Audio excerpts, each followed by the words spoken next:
आज जो शाम को जो इससे अगली क्लास होगी डाउट क्लास, वो तो उसमें तो हम आपके पेपर के डाउट्स ले रहे होंगे। तो आपने जो डाउट्स बताए हैं, एक तो तरीका ये है कि हम लाइन से एक एक सवाल ही डिस्कस करें, 25 के 25 सवाल। और एक तरीका है कि आपके डाउट्स हम ले लें उसमें। तो एक बच्चे ने अपने डाउट्स लिखवाए हैं 1, 3, 5, 8, 12, 16, 18, 24। इसके अलावा और सिक्स, क्वेश्चन नंबर 6 और नाइन्थ और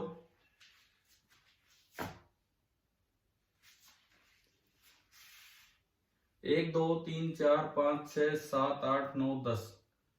ये 10 सवाल आपके डाउट में हैं उस पेपर में। 25 कौन सा? 10th। निखिल, आपने एक वैसे मेरे पास डाउट भेजा था, वो तो आ गया ना समझ आपको इसमें? 22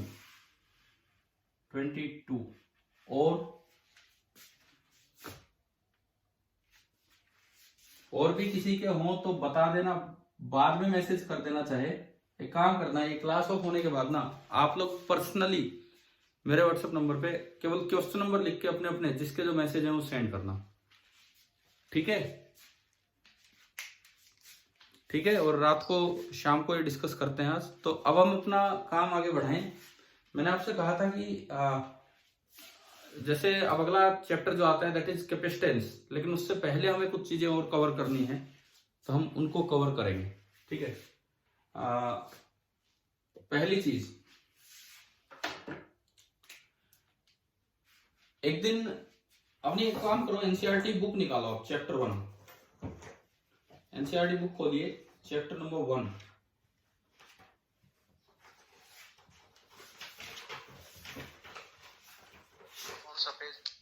page number 50।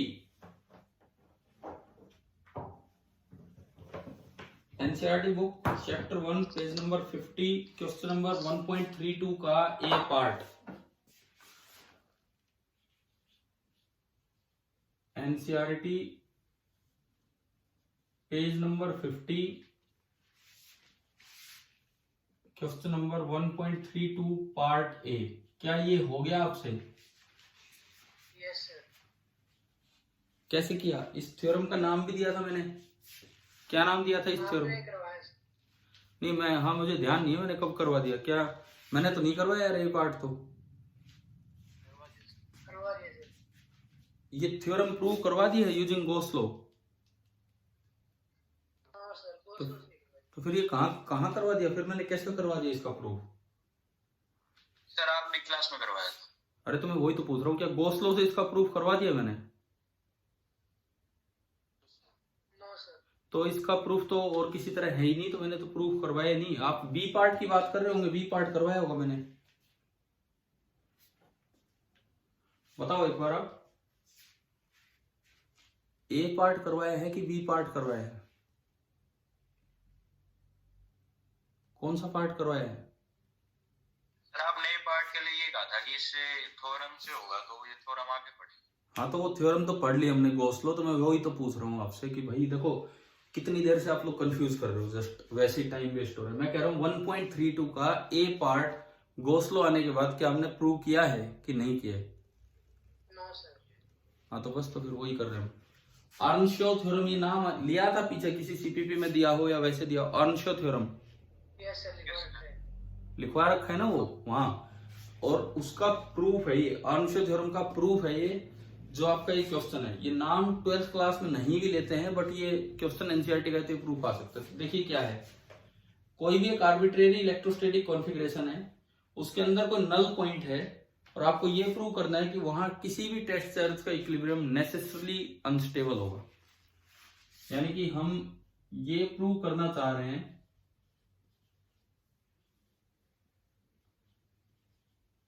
Electrostatic equilibrium,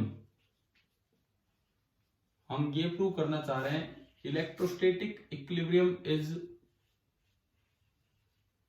necessarily unstable.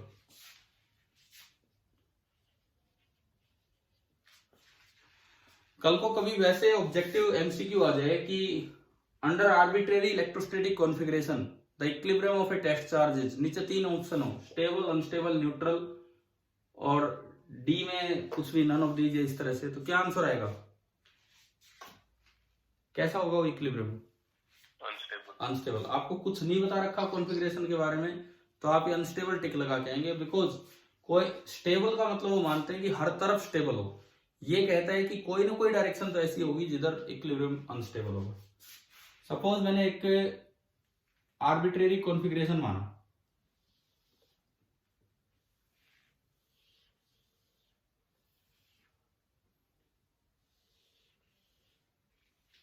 ये मैंने कोई एक रीजन माना, कोई भी एक reason,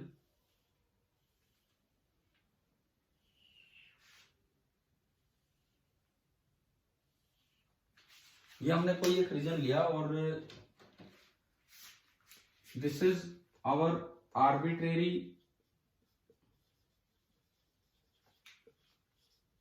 electrostatic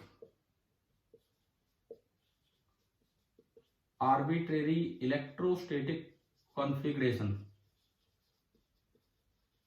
arbitrary electrostatic configuration का मतलब है कि इलेक्ट्रोस्टैटिक मतलब सोर्स चार्ज इसमें कहीं कहीं रेस्ट पे बैठे होंगे, इस तरह का कॉन्फ़िगरेशन।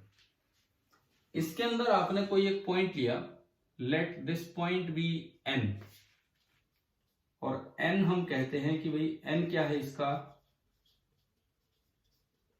नल पॉइंट या इक्विलिब्रियम पोजीशन। नल पॉइंट बोलिए,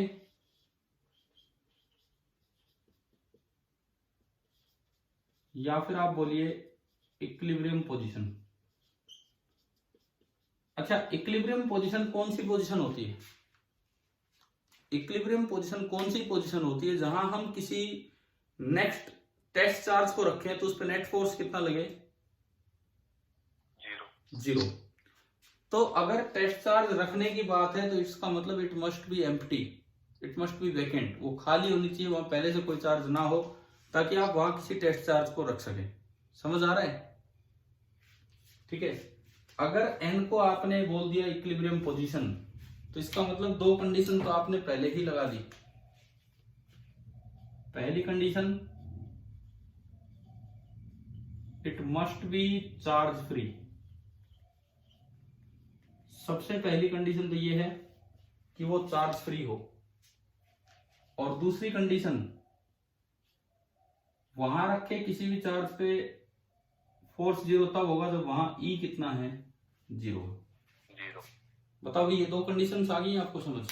एक तो चार्ज फ्री हो ताकि वहां एक चार्ज को रखा जा सके, और एक वो ई कितना हो उस पे? 0 हो उस जगह पे। यहां तक क्लियर है? ठीक है। आपको प्रूव क्या करना है कि वो इक्विलिब्रियम कैसा है?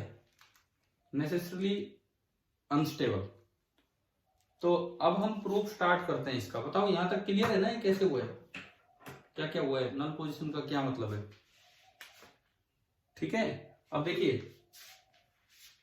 तो हम इसका प्रूफ करेंगे bye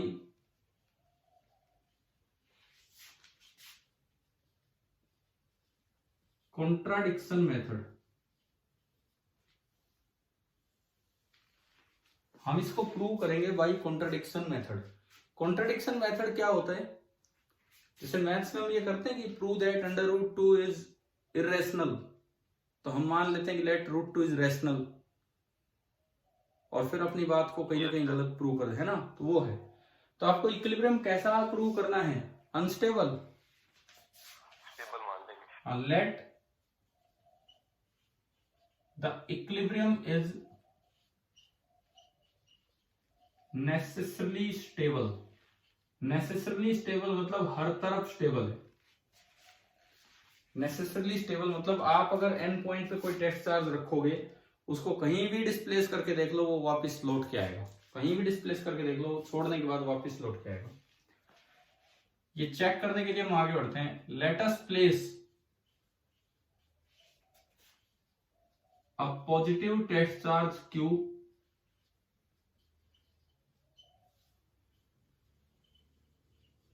positive test charge Q at position N। इस इक्विलिब्रियम को प्रूव करने के लिए कि ये कैसा है, हमने पॉजिटिव टेस्ट चार्ज क्यों रखा एट पोजीशन n।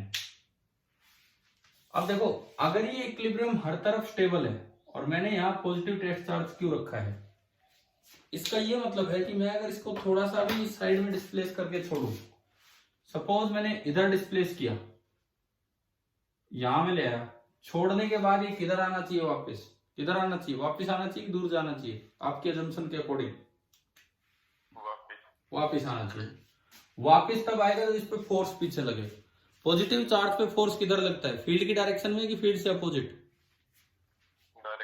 डायरेक्शन में, यानी कि इस पे जो फोर्स लगे वो इधर लगे, इट मींस फील्ड इधर होगा। तो अगर मैं इधर डिस्प्लेस करके देखता हूं, मेरी अजम्पशन सही हो, उसके लिए फील्ड इधर होना चाहिए। अगर मैं इस इधर डिस्प्लेस करके छोड़ता हूं तो भी इक्विलिब्रियम स्टेबल होने के लिए फील्ड इधर होना चाहिए।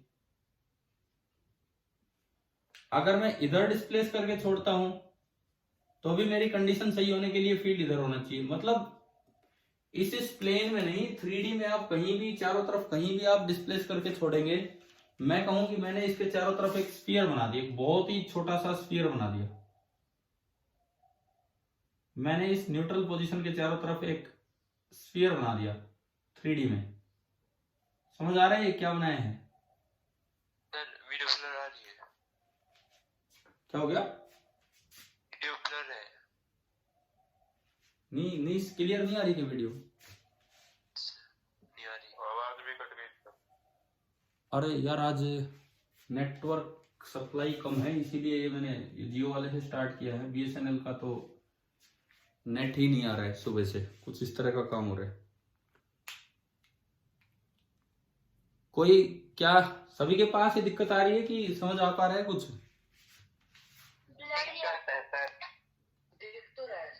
दिख तो रहा है सर, पर ब्लर है, पर काम चल जाएगा। चलो अब थोड़ी देर तो चलाओ, क्या करें, आज नेटवर्क कैसा ही आ रहा है हमारे पास। तो ये मैंने n के चारों तरफ एक स्फीयर बनाया, क्या आपको स्फीयर नजर आ रहा है? एक छोटा स्फीयर, ठीक है। आप यस सर नो सर करते रहना, उस समझे यूं तो लगे क्या भी दिख रहा है आपको। और अगर मैं इसको कहीं भी डिस्प्लेस करता हूं, मान लो इधर डिस्प्लेस करके छोड़ा, तो इक्विलिब्रियम स्टेबल होने के लिए इलेक्ट्रिक फील्ड इधर होना चाहिए। मतलब चारों तरफ से अगर मैं देखता हूं तो इस क्लोज गॉसियन सरफेस की तरह मैं अगर इसे स्फीयर को देखूं तो चारों तरफ से फील्ड लाइन एंटर कर रही है कि बाहर निकल रही है? एंटर कर रही है। इसका मतलब ये है कि if we consider a small Gaussian surface, a small closed Gaussian surface, if we consider a small closed Gaussian surface around n, तो इस बात को सही लेने के लिए, स्टेबल इक्विलिब्रियम होने के लिए, all the field lines are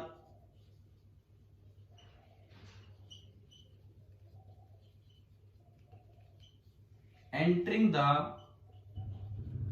surface। अब एक दिन एक बच्चे ने पूछा था कि फ्लक्स कब पॉजिटिव है कब नेगेटिव है, तो मैंने एक डिस्कशन क्लास में आपको कन्वेंशन बताए थे शाम को, है ना भाई, कि एक क्लोज सरफेस के लिए इनकमिंग लाइंस का फ्लक्स नेगेटिव होता है और आउटगोइंग लाइंस का फ्लक्स पॉजिटिव होता है, और उसमें एंगल के साथ बताया था ऐसा क्यों है। ध्यान आ गया? Yes sir. ठीक है, तो क्योंकि चारों तरफ से ही लाइंस एंटर ही कर रही हैं, इसका ये मतलब है कि so the flux by definition अगर आप देखते हैं, so the flux by definition should be negative. जो हमने एज्यूम किया उसके अकॉर्डिंग ये जो फ्लक्स होगा इस गॉसियन सरफेस में से वो नेगेटिव होगा। क्या ये पॉइंट क्लियर हुआ कि नहीं बताओ? Yes sir. ठीक है, अब हम चलते हैं भाई गॉस लॉ। देखो position n is charge free, position n जो है वो चार्ज फ्री है, क्योंकि वहां तो हमें चार्ज रख के देखना है, कोई टेस्ट चार्ज, तो पहले से कोई चार्ज नहीं है वहां। And Gaussian surface is small, ये हमने बोला था small Gaussian surface, and Gaussian surface is small. N जो है वो चार्ज फ्री है और गॉसियन सरफेस जो है वो स्मॉल है। इस वजह से मैं ये कह सकता हूं कि जो क्यू इन होगा गॉसियन सरफेस में वो 0 है। भाई एन पे कोई चार्ज है नहीं और छोटी सी गॉसियन सरफेस मानी तो आप ये लगभग मान सकते हो कि उसके अंदर बस ये एन ही है और कुछ है ही नहीं आसपास का। ठीक है, बहुत स्मॉल मानी हमने। तो क्यू इन आपका कितना हो जाएगा? 0। समझ आ रहा है क्या ये? आपने एक इतनी छोटी सी गॉसियन सरफेस मानी that is surrounding point N और एन आपका चार्ज फ्री रीजन है, तो क्यू इन कितना हो जाएगा? 0। तो बाई गॉस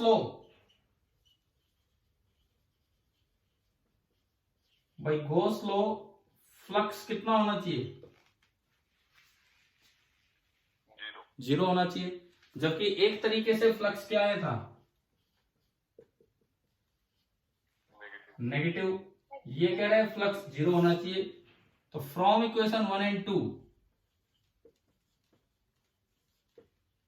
हमारी अजम्पशन गलत हो गई है। दोनों बातें एक साथ सही नहीं हो सकती हैं। We can say that our assumption is wrong, क्योंकि फ्लक्स 0 होने के लिए कुछ लाइनें इनकमिंग होंगी, तो कुछ लाइनें अगर इनकमिंग है तो कुछ लाइनें आउटगोइंग होगी। This implies some of the field lines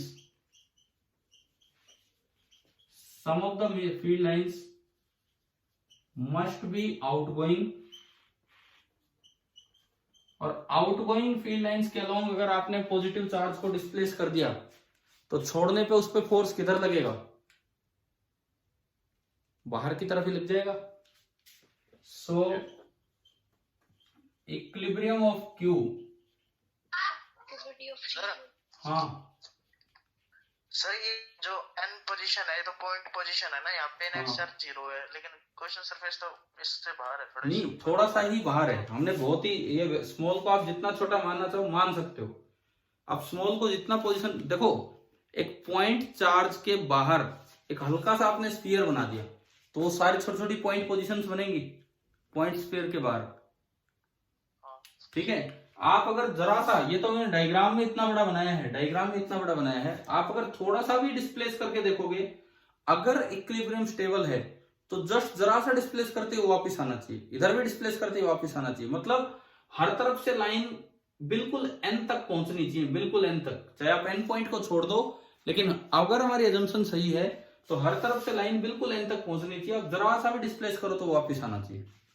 तो ये गॉसियन सरफेस इतनी बड़ी है नहीं जो हम दिखा रहे हैं, ये तो एक आर्बिट्रेरी गॉसियन सरफेस मानी है। इसको बहुत छोटा आप मान लो, बहुत छोटा इस तरह का मान लो कि बस ये एन पॉइंट को सराउंड करके बैठा है, इसीलिए उसमें से क्यू इन कितना है? 0। क्लियर? Yes sir. देखो हम डायग्राम में तो थोड़ा बड़ा बनाएंगे, लेकिन असल में ये गॉसियन सरफेस का साइज इतना है। यहां मैं अगर लिखूं size of Gaussian surface tends to 0,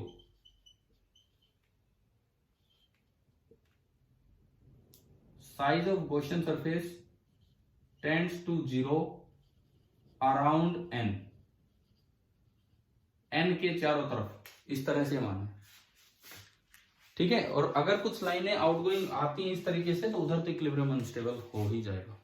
अच्छा, जो बी पार्ट था वो इसका एक वेरिफिकेशन था, तो वो मैं आपको वेरीफाई करवा चुका। और शायद मैंने एक बार सीपीपी में आपको कोई क्वेश्चन दिया होगा कि क्यूब के लिए वेरीफाई करो, करवाए, तो फेस ऑफ द क्यूब की तरफ जाओगे तो वो बाहर निकल जाएगा, है ना। तो वो सब तो थे वेरिफिकेशन। अब भाई ये आपको अच्छे से आना चाहिए। थ्योरम का नाम नहीं आएगा ना ही, इसीलिए मैंने बोर्ड पे नहीं लिखा कहीं भी अर्नशो थ्योरम, पहले आपको बता रखा है। बट ये 32 का ए पार्ट उसका प्रूफ है, जो at least for CBSE exam, board exam आपको ढंग से आना चाहिए। अब ये क्यों बताओ, मैंने छोटे छोटे लिखे, बोर्ड भी छोटा था, लिखना ज्यादा था, क्या विजिबल है क्या? क्लियर? तो अगर नहीं नोट किया है तो इसको ढंग से नोट कर लीजिए। रुक जाऊंगा 2 मिनट अगर नहीं नोट किया है तो। कर लिया सर। सभी ने कर लिया अभी नोट? ठीक है, नहीं तो इसका स्क्रीनशॉट ले लेना। अब देखो, अब आप आओ क्वेश्चन नंबर 29 पे। मैं आज एक तरह से आज एनसीईआरटी का चैप्टर 1 पूरा करवा रहा हूं आपका, एनसीईआरटी चैप्टर 1 कि उसमें से जो भी बातें बची हों एटलीस्ट वो चीजें हमारी क्लियर हो जाए, क्योंकि आपने डिस्कशन में उस दिन एक्चुअली चैप्टर 30 ही पूछे थे कि एनसीईआरटी पे आप लोग नहीं गए थे। तो ये क्या, ये आता था क्या आप लोगों को, ये वाला प्रूफ नहीं आता होगा शायद? हाँ तो ठीक है, ये कम से कम एक चीज तो नहीं सीखी इस क्लास में। अब आप क्वेश्चन नंबर 29 पे आओ, पेज नंबर 49।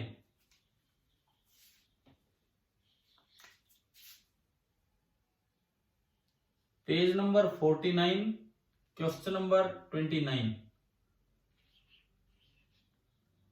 ये बताओ ये आता है, ये कर रखा है हमने?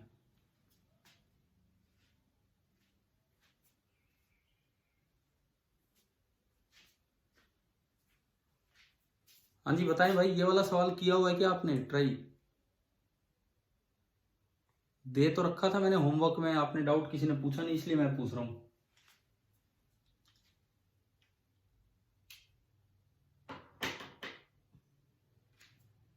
बोलिए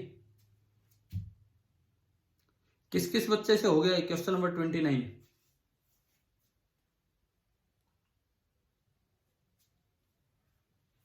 अरे आपकी चुप्पी का ये मतलब है क्या, ये ट्राई नहीं किया है क्या? सीने पे जो आपने क्वेश्चन लिख के दिए थे वही ट्राई किए थे, फिर उसके बाद वो दूसरे चैप्टर किए थे। चलो कोई नहीं, तो लेकिन एक इसको समझ लो, ये एक अच्छा सवाल है, इसको समझ लीजिए अब, बिकॉज ये ऐसे नहीं होगा आप यूं इसको लेकर चीज बैठे रहें। अब आप ये देख लीजिए, मतलब एटलीस्ट एक चीज सुनो, अब जब हम कैपेसिटेंस शुरू करेंगे तो एनसीईआरटी चैप्टर 2 का बचा हुआ काम तो उसके साथ आ जाएगा, लेकिन अब चैप्टर 1 तो आना ही नहीं है आगे, चैप्टर 1 तो हो गया यहाँ पे कंप्लीट, एंड चैप्टर 2 में आपका बचा हुआ सारा पार्ट है, कैपेसिटेंस या पोटेंशियल से रिलेटेड जो भी बातें वो वहां हो जाएंगी, कैपेसिटेंस के साथ डिस्कशन में आ जाएंगी, लेकिन इस चैप्टर को तो आज अपना बिल्कुल फिनिश करके छोड़िए ना। तो एक बार देखिए चैप्टर नंबर, ये सॉरी क्वेश्चन नंबर 29, ये देखिए आप, a hollow charged conductor has tiny hole cut into its surface so that the electric field in the hole is sigma by 2 epsilon naught n cap, where n cap is the unit vector in outward normal direction and sigma is the surface charge density near the hole. मिटा दो इसको, ठीक है?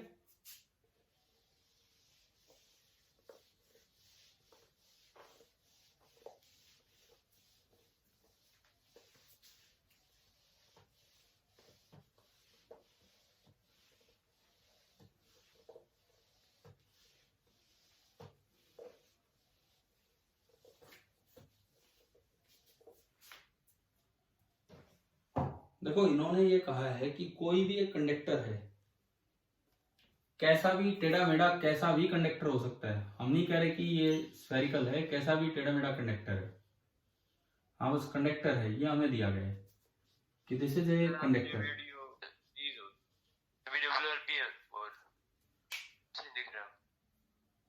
नहीं दिख रहा, बिल्कुल नहीं दिख रहा।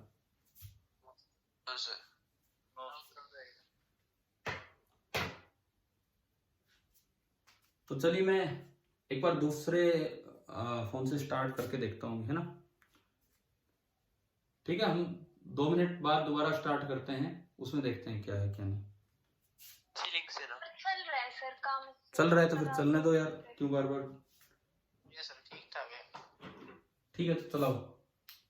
ये एक कंडक्टर है, कि कोई भी एक कंडक्टर है और उसमें एक टिनी होल है, उसमें कहीं भी एक होल है, और होल के आसपास जो चार्ज डेंसिटी है दैट इज सिग्मा।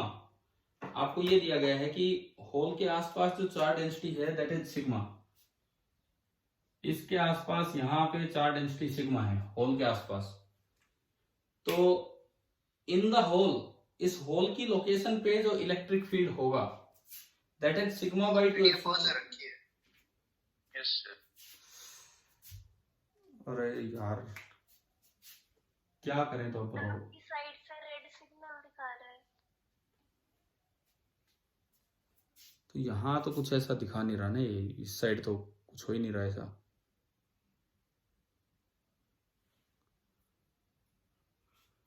आज आज क्या है कि मेरे घर पे वो ब्रॉडबैंड कनेक्शन तो आ नहीं रहा है, वो तो सुबह से ही रेड हुआ पड़ा है कि नेट ही नहीं आ रहा उसमें। तो ये फोन के मोबाइल डाटा और इनसे काम चल रहे हैं। अब ये भी पता नहीं भाई कितना हो पाएगा। मैं अभी जियो वाले से चला रहा हूँ फोन, ये नेट कितना क्या आ पा रहा है कितना नहीं। लिखूं कि नहीं लिखूं ये बताओ आप। इसको कंटिन्यू करूं अगर समझ आ रहा हो तो, नहीं लिख रहा हो तो फिर क्या फायदा है। करो सर, चल रहा है काम, ठीक है भाई। देखो ये जो आपको ये दिखाना है कि इस हॉल की लोकेशन पे जो फील्ड होगा वेक्टर फॉर्म में वो होगा sigma upon 2 epsilon naught into N cap. N cap एक आउटवर्ड नॉर्मल होता है, इन्होंने दिया भी है, unit vector in outward normal direction. अच्छा, जब वेक्टर फॉर्म होती है तो चार्ज को विद साइन रखते हैं कि विदाउट साइन? With sign. तो अगर पॉजिटिव सिग्मा होगा तो प्लस एन कैप मतलब फील्ड बाहर होगा, और नेगेटिव सिग्मा होगा तो माइनस एन कैप मतलब फील्ड अंदर की तरफ होगा। तो पहली बात तो ये एज ए रिजल्ट भी आपको याद रखना है, ये चीज एज ए रिजल्ट भी आपको याद रखनी है। एक रिजल्ट आपने पहले याद किया हुआ है, कि एक कंडक्टर की बॉडी पे किसी जगह अगर लोकल चार्ज डेंसिटी सिग्मा है तो हमने पढ़ा था जस्ट उसके बाहर नेट फील्ड होता है sigma upon epsilon not, net field. Gauss law में शायद ये प्रूव भी कर दिया हमने, है ना? गॉस लॉ से कर दिया ना प्रूव? बताओ यार, गॉस लॉ से हम प्रूव कर चुके हैं ये चीज? सर कर दिया ये भी, हाँ। लेकिन अब ये है कि अगर कहीं होल कट कर रखा हो उसकी सरफेस में और उस होल की लोकेशन पे उसके आसपास अगर चार्ज डेंसिटी सिग्मा है तो होल की लोकेशन पे जो फील्ड होगा that is sigma upon 2 epsilon naught. This is a hollow charge conductor, ये आपको क्वेश्चन में दिया है।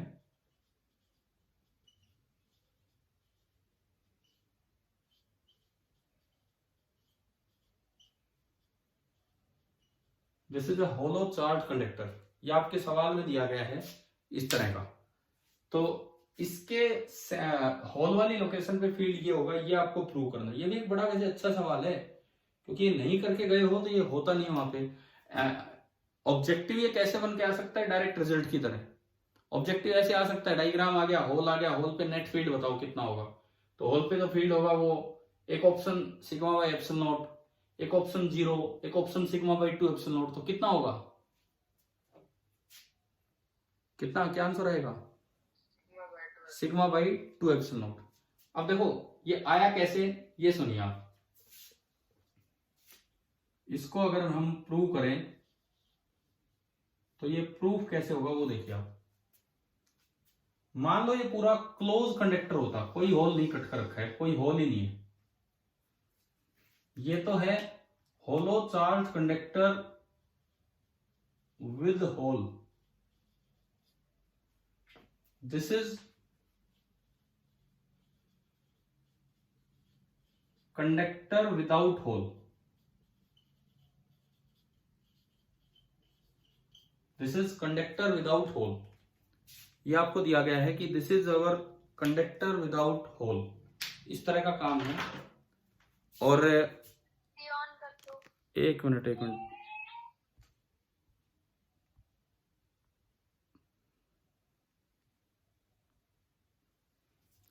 हाँ ठीक है, अब दिख रहा है, अपने आप स्क्रीन ऑफ हो गई थी।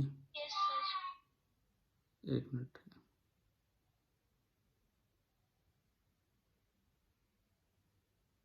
देखिए ये आपको एक कंडक्टर विदाउट होल लिया आपने, और मान लो इस होल के आसपास जो लोकेशन है जहां आपको होल कट करना है वहां लोकेशन पे लोकल चार्ज डेंसिटी सिग्मा है। लोकल मतलब उस जगह की चार्ज डेंसिटी सिग्मा है। तो आपके जो पुराने रिजल्ट्स हैं वो हमें बताते हैं कि जहां चार्ज डेंसिटी सिग्मा है, मान लो सिग्मा पॉजिटिव है, तो फील्ड जस्ट आउटसाइड कितना होता है बताओ भाई, विदाउट होल वाले की बात कर रहे हैं।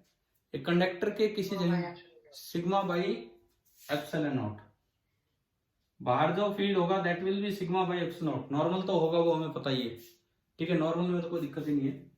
और कंडक्टर की बॉडी के अंदर फील्ड कितना होता है बताओ? होलो है और अंदर कोई चार्ज रखा नहीं है, कितना होता है ई इन, कंडक्टर 0, क्योंकि अंदर कुछ नहीं रखा है तो ई इन जो होगा दैट विल बी 0। ये बताओ इन रिजल्ट्स में कोई कंफ्यूजन है भाई? इन रिजल्ट्स में कोई कंफ्यूजन है क्या? हाँ सर। नहीं है।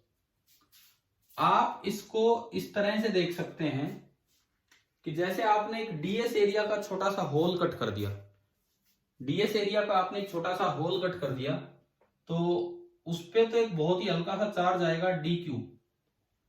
डीएस एरिया का आपने होल कट किया, उसको अलग किया, तो उस पे डी क्यू होगा सिग्मा इंटू डीएस, उस पे डी क्यू होगा सिग्मा इंटू डीएस। मैं थोड़ा बड़ा लिख देता हूं। मैंने यहां से एक होल कट करके और उस सरफेस को अलग कर दिया, और ये जो डी क्यू बनेगा that will be sigma into D S. एक तो ये, प्लस इसके अलावा पूरा कंडक्टर फिर से हम ले आए, and it is the same thing जो आपने ऊपर बनाया है, कंडक्टर विद ए होल। ये इसमें आपने वो हल्का सा होल बना दिया जो हमें ऊपर दिखाना है। ये जो आपका ऊपर है ये है, इसका मतलब ये क्या क्या बना, this is a point charge, this is a point charge, और वो आपका बन गया होलो कंडक्टर।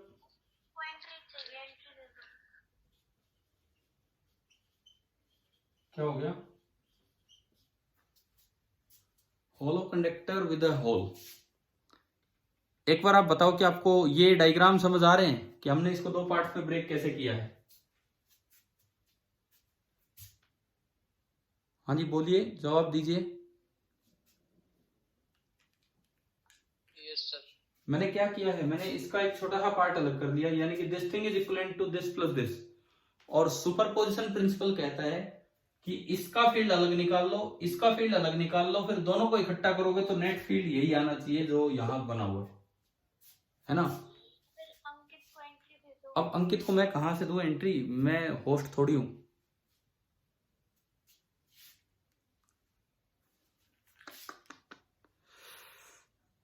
यार बार बार चला जाते हैं। क्या मेरी आवाज आ पा रही है अभी? ये बताओ।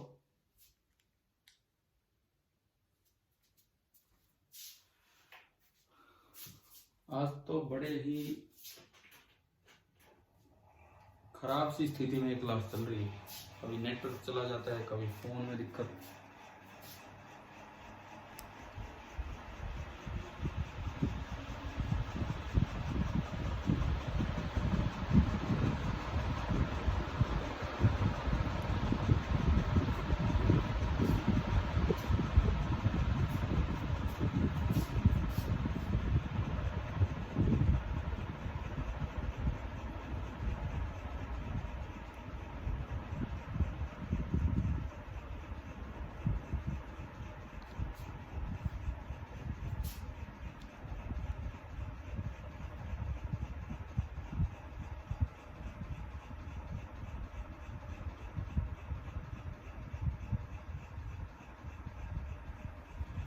हाँ भाई अब बताओ यार, अब कुछ दोबारा से दिख रहा है? यस बीच बीच में नेटवर्क ही चला जाता है यार। अब मुझे ये बताओ कि आपको ये दिख गया कि मैंने अंकित एंट्री हो गई है क्या आपकी? हाँ हो गई सर। ठीक है। वेट कर दे। ठीक है, तो अब सुनो इधर देखो, ये ध्यान से देखो, बड़ा अच्छा सवाल है यार ये। और ये यूं लगा लो कि बहुत ही स्टैंडर्ड बुक्स, जो पुरानी बुक्स हुआ करती थी जब एनसीईआरटी नहीं लिखी गई, उस समय का एक क्वेश्चन है ये एक होलो चार्ज कंडक्टर है जिसमें एक जगह कोई होल कट कर रखा है और होल के आसपास लोकल चार्ज डेंसिटी है सिग्मा। पहली बात ये रिजल्ट की तरह याद रखना है कि होल की लोकेशन पे जो फील्ड होगा that will be sigma upon 2 epsilon naught N cap. N cap मतलब वो डायरेक्शन होगी नॉर्मल, इस तरह से। नॉर्मल वाली बात तो हम पहले से जानते हैं, ठीक है। इसको, इस चीज को प्रूव करने के लिए मैंने क्लोज कंडक्टर दिया without hole. This is a close conductor without hole. और इस क्लोज कंडक्टर में हम एक रिजल्ट पहले से जानते हैं कि अगर कहीं लोकल चार्ज डेंसिटी सिग्मा हो तो just outside that point E out होता है सिग्मा अपॉन एप्सिलॉन नॉट। बताओ पता है कि नहीं पता है आपको? पता है ना ये? और ई इनसाइड होता है 0 क्योंकि कैविटी टाइप है और अंदर कुछ रखा नहीं है भाई? क्लियर है ये? ठीक है। अब देखो इसको अगर मैं ब्रेक करके लिखूं, मैंने एक पार्ट कट कर लिया, एक होल, छोटा सा होल कट किया तो एक पॉइंट चार्ज बनेगा। मान लो डीएस एरिया कट किया तो पॉइंट चार्ज बनेगा सिग्मा इंटू डीएस चार्ज का। ठीक है। और साथ में ये अरेंजमेंट बन जाएगी, यानी कि इसमें अगर मैं ये पॉइंट चार्ज मिलाऊं तो ये आ जाना है। समझ आए? ठीक है। अब देखो इस पॉइंट चार्ज का जो फील्ड है, मान लो E1 है, जस्ट इतनी सी जगह पे E1 है, तो इधर E1 ऊपर होगा और इधर E1 नीचे होगा, क्योंकि एक पॉइंट जस्ट इसके इधर लिया और मैंने एक पॉइंट जस्ट इसके इधर लिया, तो डिस्टेंस बराबर मान ली दोनों पॉइंट्स की।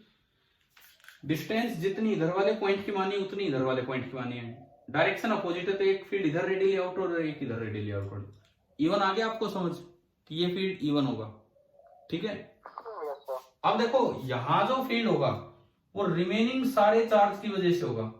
हमने ये माना है कि let sigma is positive. Proof में हम शुरू में ही ये मान के चल रहे हैं लेट सिग्मा बी पॉजिटिव। वो किसी भी तरह से फैला हो, और आपको ये एक अच्छे तरह से एक रिजल्ट बता रखा है, sigma is inversely proportional to R. पढ़ रखा हमने, जहां रेडियस ऑफ कर्वेचर ज्यादा होगा, जहां लगभग फ्लैट सा पोर्शन होगा, वहां सिग्मा कम होगा, और जहां रेडियस ऑफ कर्वेचर कम होगा वहां सिग्मा ज्यादा होगा। पढ़ा हुआ है ना ये आपने? Yes sir. ठीक है। तो ये पूरे पे किसी भी तरह से चार्ज फैला हुआ है, कहीं ज्यादा हो जाएगा कहीं कम हो जाएगा, इस तरह से वो उसकी रेडियस ऑफ कर्वेचर पे डिपेंड करता है। और होल के आसपास चार्ज डेंसिटी है सिग्मा। अब देखो मान लो इन रिमेनिंग चार्जेस की वजह से, ये जो भी रिमेनिंग चार्जेस थे उनकी वजह से होल की लोकेशन पे फील्ड है E, इनकी वजह से होल की लोकेशन पे फील्ड है E, तो जस्ट आउटसाइड वाला पॉइंट भी कोई बहुत अलग नहीं है। देखो इन सभी चार्जेस के लिए जैसा ये पॉइंट है वैसा ही बाहर वाला पॉइंट है, क्योंकि इन सभी चार्जेस से तो दूर है ये। तो अगर आप यहां फील्ड E बोलते हैं तो जस्ट बाहर जो फील्ड है वो भी आपका E होगा, और जस्ट अंदर जो फील्ड है वो भी आपका E होगा, क्योंकि ये कोई क्लोज कंडक्टर तो है नहीं अब। और इन बचे हुए जितने ज्यादातर चार्ज तो यहाँ हैं, इन बचे हुए चार्जेस के लिए जैसा ये पॉइंट है वैसा ये पॉइंट है, वैसा ही ये पॉइंट है। जबकि इस पॉइंट चार्ज के लिए ये पॉइंट एक साइड था और ये पॉइंट दूसरी साइड था, लेकिन इनके लिए कोई ऐसा फर्क है नहीं, क्योंकि ये कोई क्लोज कंडक्टर नहीं है। ज्यादातर चार्ज यहाँ और यहाँ और यहाँ है, इनके लिए जितनी दूरी पे ये पॉइंट है उतनी दूरी पे ये होल पॉइंट है और उतनी दूरी पे ये बाहर वाला पॉइंट है। एक बार बताओ ये समझ आ गया? Yes sir. कि मैंने तीनों को E मान लिया। अब देखो मुझे ये E निकालना है, मुझे ये वाला E निकालना है। चलो अब मैं सुपरपोजिशन प्रिंसिपल लगाता हूं। बाय सुपरपोजिशन प्रिंसिपल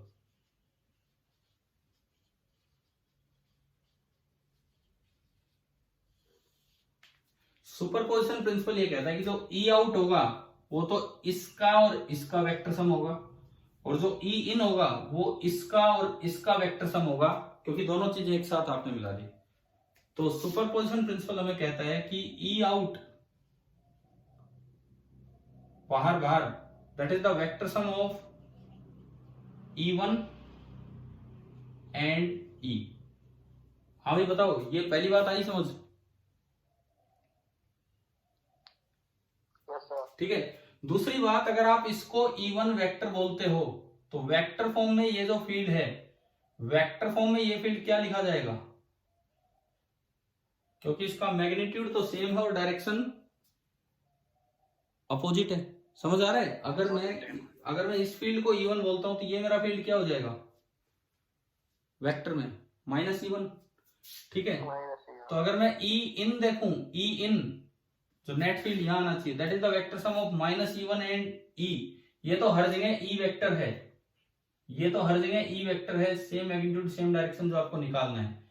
तो E इन आपका बनेगा vector E minus vector E1। हाँ जी बताओ, क्लियर हुआ? बताइए सुपरपोजिशन प्रिंसिपल की दोनों इक्वेशन समझ आ गई है कि नहीं आपको? Yes sir. ठीक है, मुझे क्या चाहिए, ई निकालना है। मैं एक्चुअली ई निकालना चाहता हूं, होल की लोकेशन पे जो ई है वो। तो ई निकालने के लिए आप इक्वेशन 1 में 2 को ऐड कीजिए। E1 से E1 कैंसिल, ये इधर जुड़ के कितना हो गया, 2 times E vector, 2 times E vector is equal to E out plus E in. क्या इतना समझ आ गया? ठीक है, ई आउट को अगर आप वेक्टर फॉर्म में लिखते हैं तो वेक्टर फॉर्म में ई आउट लिखा जा सकता है sigma upon epsilon naught into N cap. यही होता है हमारा बाहर वेक्टर फॉर्म में। और वेक्टर फॉर्म में ई इन, वेक्टर फॉर्म में ई इन तो आपका जीरो वेक्टर ही है, वेक्टर फॉर्म में ई इन जीरो वेक्टर है। तो यहां से ये इक्वेशन बनी कि E vector that is equal to E out plus E in divided by 2। और ये ई वेक्टर है होल की लोकेशन पे जो फील्ड है वो। तो अगर आप ये दोनों पुट करेंगे sigma upon epsilon naught N cap plus 0 upon 2, तो कितना आ गया, ये कितना आ गया,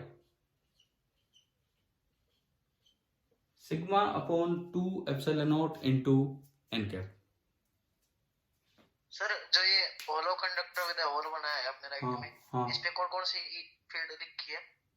देखो पहले इसको देखो, मैंने इसी से वो बनाया है। अगर ये है मुझे यहाँ होल पे फील्ड निकालना है, होल पे फील्ड हमने कितना माना है, होल पे फील्ड ई माना है, होल की वही हमें प्रूव करना है कि ये ई इतना होगा। तो अगर होल की लोकेशन पे फील्ड ई है तो जस्ट बाहर भी आप ई मान सकते हो और जस्ट अंदर भी ई मान सकते हो। कारण क्या है कि होल की लोकेशन पे फील्ड फैलाने वाला होल का चार्ज तो है नहीं, ये है, ये दूर दराज के जितने भी चार्ज हैं सबने मिलकर फैला रखा होगा। ठीक है, और हमने पढ़ा है कि इलेक्ट्रिक फील्ड इज कंटिन्यूअस, तो थोड़ा सा चेंज होने पे फील्ड में बहुत ज्यादा चेंज हो ही नहीं सकता है, बशर्ते कि वहां चार्ज ना हो। अगर चार्ज वहां हो गया ना जब, तो एकदम से फील्ड बदल सकता है। जैसे यहाँ चार्ज है, यहाँ चार्ज है, तो जस्ट बाहर तो field sigma upon epsilon not है और जस्ट अंदर फील्ड कितना है, 0। चार्ज है जब तो एकदम से चेंज हो रहा है, लेकिन अगर वहां चार्ज नहीं है, एकदम से कोई मीडियम चेंज नहीं हो रहा है, तो यहां से और यहां जाने में आपका फील्ड में कोई एकदम से बदलाव नहीं आना है। तो जो फील्ड ई पे होल पे है वही होल के जस्ट बाहर होगा और वही होल के जस्ट अंदर होगा। समझ आया? अगर बीच में चार्ज होता तो हम कह सकते थे कि एकदम से फील्ड बदल सकता है, लेकिन अगर वो एक ही मीडियम कंटिन्यू हो रहा है, बीच में चार्ज फ्री काम है, तो जो आपके फील्ड पे चार्ज होगा, होल पे चार्ज होगा, होल पे फील्ड होगा, सॉरी, जो आपके होल पे फील्ड होगा वही फील्ड जस्ट अगले पॉइंट पे होगा और वही फील्ड जस्ट पिछले पॉइंट पे होगा। क्योंकि फील्ड फैलाने वाले ये हैं, इनके लिए कोई फर्क ही नहीं है कि आपका पॉइंट ये है या ये है या ये है, ना तो कोई अंदर है ना कोई बाहर है, क्योंकि क्लोज कंडक्टर नहीं है। तो हमने अंदर और बाहर जो फील्ड माना है वो वही मान लिया है जो होल का है, अगर ये वाली अरेंजमेंट है तो। लेकिन अगर ये बंद अरेंजमेंट है विदाउट होल, तो उसमें बाहर का फील्ड अलग होगा और अंदर का फील्ड अलग होगा। बताओ ये चीजें समझ आ गई हैं कि नहीं? Yes sir. सुनो, आज की क्लास में अभी तक केवल दो सवाल हुए हैं, 2 बहुत अच्छे सवाल, जो अगर कहीं पूछे जाएं तो आपने कर नहीं रखे हो तो शायद आप प्रूफ कर भी ना पाओ इनके। और ये पूरे चांसेस होते हैं कि ये मैंने बता दिया एमसीक्यू कैसे बन के आ सकता है। वो आंसर थ्योरम वाला सीधा आएगा, एक आर्बिट्रेरी इलेक्ट्रोस्टैटिक कॉन्फ़िगरेशन है, बताओ इक्विलिब्रियम ऑफ टेस्ट चार्ज कैसा है, स्टेबल, अनस्टेबल, न्यूट्रल या नन ऑफ दिस। तो आपको लगेगा यार कैसा भी हो सकता है, क्योंकि वो तो हम देखते हैं इधर कैसा इधर कैसा, तो उसका तो आंसर ओनली क्या रहेगा, कैसा होगा वो, अनस्टेबल, क्योंकि कोई ना कोई डायरेक्शन तो ऐसी मिलेगी जिधर वो चार्ज लीक आउट हो जाए। दूसरा, ये होल वाला सवाल आ जाए, आपके पेपर में नहीं आए हैं अभी तक, होल वाला सवाल आ जाए, इस बार आ सकता था। कंडक्टर, इलेक्ट्रोस्टैटिक्स ऑफ कंडक्टर आपका सिलेबस था, तो एनसीईआरटी से अगर देखा जाता है सवाल वहां बनता है, एक अच्छा सवाल बनता है। अगर बाई चांस मैं कभी पेपर बनाता, जैसे अभी तो हम स्कूल में नहीं है, स्कूल में होते तो शायद हम बीच में कोई इस तरह का पेपर भी लेते, तो उसमें डेफिनेटली ये सवाल हम डाल देते कि at the location of field hole field कितना होगा, सिग्मा बाई एप्सिलॉन नॉट होगा, गलत, 0 होगा, गलत, क्या होगा, सिग्मा बाई 2 एप्सिलॉन नॉट। और फॉर सीबीएसई बोर्ड एग्जाम आपको ये प्रूफ ढंग से आना चाहिए। पहले डायग्राम बनाया, प्रूफ के अंदर इस चीज को 2 पार्ट्स में ब्रेक करके दिखाया, और फिर उसके नीचे बोर्ड नहीं है तो ये काम इसके नीचे का है जो मैंने ऊपर लिख के दिखा दिया है। अभी बताओ भाई क्या ये हो गया है कि नहीं? Yes sir. ठीक है, नोट अगर नहीं हुआ है तो नोट भी कर लीजिए। अच्छा, दूसरी बात, अब आप मुझे ये बताओ कि आप एनसीईआरटी चैप्टर 1 बिल्कुल पूरा कर चुके हैं क्या, एक एक सवाल, या अभी भी कोई बच्चे हैं जो ट्राई ना कर रखे हों फ्लक्स से रिलेटेड? ये कैविटी वाले कर लिया आपने 28? एनसीईआरटी के चैप्टर 1 के तो बच गए थोड़े। देखो ये आज में ये काम पूरा करो, आज में ये काम पूरा करो। ऐसे तो फिर ना ये जो छोड़ दिया, अब आप ये देखो, 1 मिनट मेरी बात सुनो आराम से। अगर मैं ये नहीं करवाता तो आपको तो पता ही नहीं लगता चैप्टर 1 में क्या कुछ बचा हुआ है। कितने अच्छे अच्छे तो 2 सवाल किए हमने, है ना? आपको दोनों में से एक भी नहीं आता था, इन दोनों में से। तो कम से कम ये चैप्टर 1 आज पूरा कीजिए। हाँ भाई, मेरी आवाज आ रही है कि फिर गई?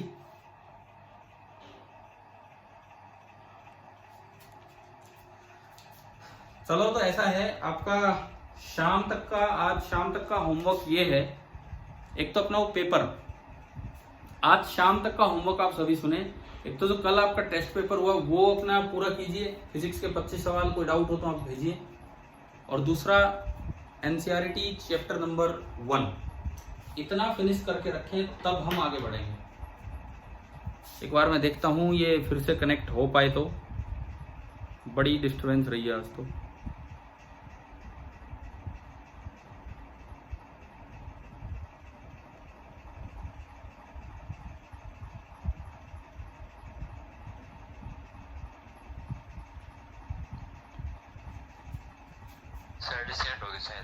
एक मिनट।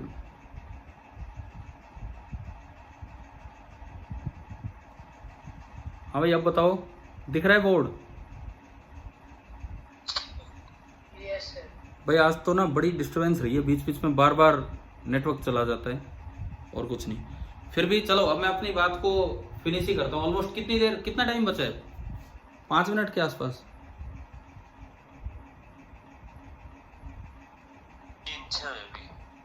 3-6 मतलब 3-4 मिनट हैं। तो सुनिए, अब सबसे पहली बात, आज शाम को जो 9 बजे हमारी क्लास होगी उसके लिए आप होमवर्क सुने। एक तो अपना पेपर, टेस्ट पेपर में कोई डाउट हो तो वो करके रखिए। और मैं तो ये कहूँगा कि आप अपने डाउट्स मेरे पास सेंड कर दें, ताकि उस समय बार बार पूछने में टाइम वेस्ट नहीं होगा। मैं फटाफट आपको बता दूंगा क्या क्या सवाल है। वैसे तो सोल्यूशन आपको दिए गए हैं, फिर भी डाउट्स हैं तो आप पूछिए। दूसरा, एनसीईआरटी चैप्टर 1, क्योंकि अभी मुझे लगता है ये लास्ट ही क्लास होती है आपकी दिन की, या कोई एक्स्ट्रा क्लास होती है मेरे बाद?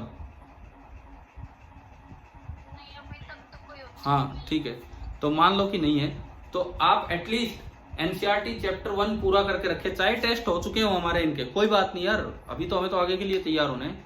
बहुत कुछ आपका बचा हुआ है, जैसे ये आज 2 चीजें डिस्कस हुई इस तरह से। एनसीईआरटी चैप्टर 1 अपना शाम तक पूरा करके रखें। एक्सरसाइज, सोल्ड एग्जाम्पल, जो भी आपकी प्रॉब्लम हो आप इसमें पूछिए। प्लस पेपर में कोई डाउट है तो वो आप वैसे क्वेश्चन नंबर सेंड कर दीजिए, ठीक है? क्वेश्चन पेपर शेयर कर देना एक बार ग्रुप पे। क्या? क्वेश्चन पेपर शेयर कर देना ग्रुप पे एक बार। Question paper? ठीक है, मैंने कल किया होगा ना, दोबारा कर दूंगा। कल किया था शायद। अगले टेस्ट में सिर्फ 11th का ही आ रहा है। क्या आ रहा है अगले टेस्ट में से 11th का? काइनेमेटिक्स आ रहे हैं, एक्सक्लूडिंग सर्कुलर मोशन। अच्छा, और लॉज ऑफ मोशन और मोशन। तो सर्कुलर मोशन करा देना। ठीक है, सर्कुलर मोशन करा दूंगा, लेकिन हम सर्कुलर नहीं आ रहा। अच्छा, नहीं आ रहा, ठीक है भाई। सर्कुलर के अलावा काइनेमेटिक्स आ रहा है। ठीक है, आपको उसमें भी रिवीजन करा देंगे, लेकिन हम 12th का तो चलाए ना आगे, या केवल 11th का ही करोगे इस पूरे सप्ताह जो भी है? चलाते रहो आप। देखो 11th का आप करो अपने आप, जो टॉपिक्स नहीं आते या जिनमें डाउट आते मुझे बताया करो, मैं बीच में क्लास ले लिया करूंगा उनमें। अभी क्या है, हम ये पूरा करके फिर कैपेसिटेंस स्टार्ट करेंगे, नहीं तो फिर उसके 2 वीक बाद फिर क्या है, ओनली कैपेसिटेंस है कि कुछ और भी है? बताओगे देख के, अगर आपके पास टेस्ट है सर 1 2 3, मतलब उसमें भी कुछ नहीं आ रहा आगे, तो इलेक्ट्रोस्टैटिक्स का कैपेसिटेंस वगैरह है ना? ठीक है, चलो। कैपेसिटेंस का आ रहा है ये जो 14 तारीख को टेस्ट होगा, 14/6/21 को, अगले महीने। हाँ ठीक है, कोई नहीं, अभी तो हम सोचेंगे, धीरे धीरे करेंगे काम क्या है। लेकिन हम अपनी इलेक्ट्रोस्टैटिक्स को यूं ना माने कि खत्म होगी, वो भी अच्छे से कीजिए, मेजर टेस्ट में भी तो आना ही है। समझ आ गया है ना ये क्या चल रहा है अभी क्या नहीं। तो आज शाम का मैं फाइनली फिर से होमवर्क बताता हूँ आपको। एक तो टेस्ट पेपर मैं दोबारा शेयर कर दूंगा आपके ग्रुप पे, और प्लस एनसीईआरटी चैप्टर 1 कर लीजिए, अभी टाइम है शाम तक, ठीक है। ब्रो आपने 2 पेज रखे वही है ना? हाँ हाँ वही है। मिल गए सर। चलिए तो ठीक है भाई, अब मैं ऑफ करता हूँ, रखता हूँ क्लास। ओके।